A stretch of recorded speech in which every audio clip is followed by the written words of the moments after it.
महाराष्ट्राचे उपमुख्यमंत्री अजितदादा पवार, त्याचप्रमाणे बीड जिल्ह्याचे पालकमंत्री आमचे लाडके दादा, लाडक्या बहिणींचे लाडके दादा यांना वाढदिवसाच्या हार्दिक हार्दिक शुभेच्छा. दादा, तुम्हाला वाढदिवसाच्या हार्दिक शुभेच्छा.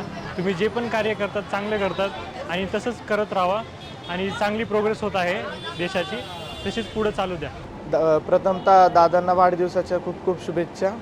त्यांच्यामुळे आज मला जॉब ऑफर भेटला, त्यांना पण थँक्यू. लाडकी बहिणीची योजना काढल्यापासून तुम्ही खूप आम्हाला फायदा झालेला आहे. दादा, वाढदिवसाची तुम्हाला खूप खूप शुभेच्छा. आणि आदरणीय दादांना वाढदिवसाच्या खूप खूप शुभेच्छा देतो. दादा, आपल्याला वाढदिवसाच्या हार्दिक हार्दिक शुभेच्छा. आपल्या महाराष्ट्र राज्याचे उपमुख्यमंत्री अजितदादा पवार यांच्या वाढदिवसानिमित्त आम्हा शेतकऱ्यांकडून त्यांना हार्दिक शुभेच्छा. आज महाराष्ट्र शासनाने बऱ्याच योजना आपल्या शेतकऱ्यांसाठी वगैरे आणि इतरही योजना विकास कामांसाठी खूप म्हणजे अंमलात आणलेल्या आहेत. त्याबद्दल त्यांचं धन्यवाद.